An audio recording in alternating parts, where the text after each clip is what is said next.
All right, so we previously saw that the periodic table is organized based on observed properties. And one of the observed properties that we found were the common charges, right? Everything in group 1 is found in nature to have a +1 charge, everything in group 2, +2, everything in group 7, -1, so on and so forth, right? So that's the what, but we want to explain the why. So why do they have common charges? And so that's where quantum mechanics comes in. And quantum mechanics tells us that filled valence shells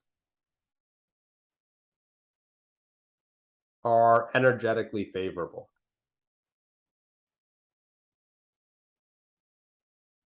Right? We won't really explore too much of why, but all we're going to say is that filled valence shells are favorable.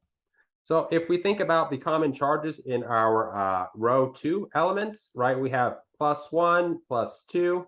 This will be +3. We're going to skip carbon, -3, -2, -1, and then 0. If we think about the electron configuration for neon, it has 1s2, 2s2, 2p6. Right, so neon already has a filled valence shell, right? We can't put any more electrons in this n=2 area. So it's already got its filled valence shell, and that's why its charge is 0. It doesn't want to lose or gain electrons. But all the other elements with their common charges, if you think about the electron configuration for F-, right? Fluorine wants to be -1. That's the same electron configuration as neon. O2-, same thing. N3-, same thing. Magnesium 2+, same thing. Sodium, same thing. Aluminum, same thing. And then carbon, if you have it as 4-, it's the same thing as well.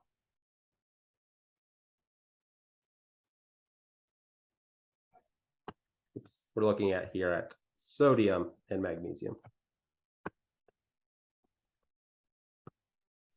And aluminum, not boron, my bad there. But either way, what we want is to have a filled outer shell. So again, what the periodic table is telling us is the what. Quantum mechanics tells us the why. And so the end result of this is that most main group elements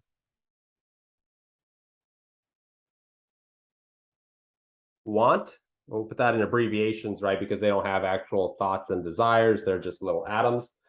They want 8 valence electrons because most main group things, in order to become a noble gas, to have a filled valence shell, you need to have 8 valence electrons. So for example, O2- has the electron configuration of helium, 2s2, 2p6, right? Filled valence shell, that's 8 electrons right there.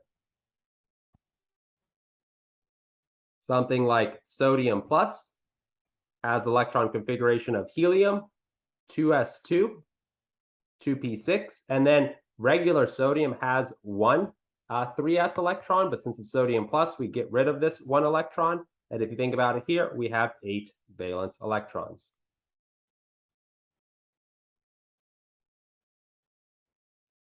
Exceptions are something like helium.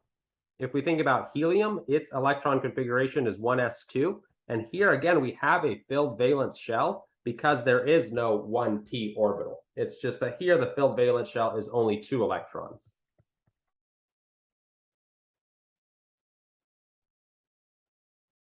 Hydrogen's also a bit of a weirdo. It likes to either just be H+, so have absolutely no electrons, or H-, in which case it's 1s2, and it's just like helium and has a filled valence shell.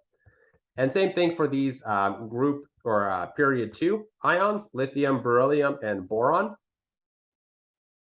And even carbon if we wanted to go to 4+. So lithium plus, Be2+, B3+, and then carbon 4+. They all have the same electron configuration of 1s2, which again is a filled valence shell.